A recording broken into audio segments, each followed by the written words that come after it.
Tell అవీవ్లో Israel నిఘా సంస్థ Mossad కేంద్ర కార్యాలయమే లక్ష్యంగా హెజ్బొల్లా మిలిటెంట్ సంస్థ క్షిపణిని ప్రయోగించింది. దీన్ని మధ్యలోనే ఇజ్రాయెల్ అడ్డుకుంది. అంతేకాదు, ఆ క్షిపణి ప్రయోగించిన లాంచర్ను ధ్వంసం చేసినట్లు ప్రకటించింది.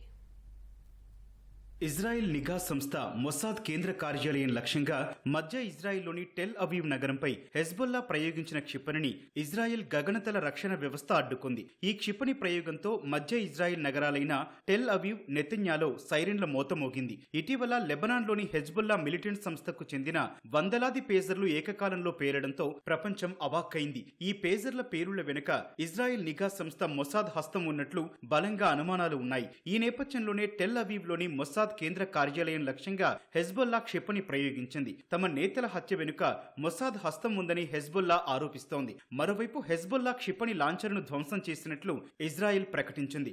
లెబనాన్లోని నఫాకియే సమీపంలో నుంచి ఆ క్షిపణి వచ్చినట్లు తెలిపింది. హెజ్బొల్లాకు చెందిన ఇతర లక్ష్యాలను కూడా ధ్వంసం చేసినట్లు ఇజ్రాయెల్ వెల్లడించింది. మౌలిక సదుపాయాలు, ఆయుధాగారాలు, రాకెట్ లాంచర్లపై దాడులు చేసినట్లు తెలిపింది.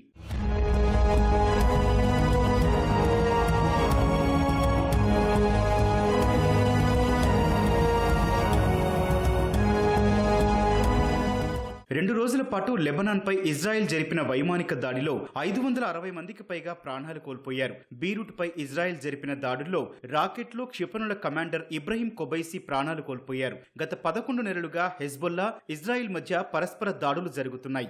గాజాలో హమాస్ కు మద్దతునిస్తోన్న హెజ్బొల్లా గత కొన్ని నెలలుగా ఇజ్రాయెల్ పై రాకెట్ల వర్షం కురిపిస్తోంది. అందుకు ప్రతీకారంగా లెబనాన్లోని హెజ్బొల్లా స్థావరాలపై ఇజ్రాయెల్ విరుచుకుపడింది. అనేక మంది లెబనాన్ ప్రజలు ప్రాణాలు అరచేతిలో పెట్టుకుని సురక్షిత ప్రాంతాలకు తరలి వెళ్తున్నారు. హెజ్బొల్లా ప్రయోగించిన క్షిపణుల కారణంగా కూడా ఇజ్రాయెల్లో అనేక ఇళ్లు ధ్వంసమయ్యాయి.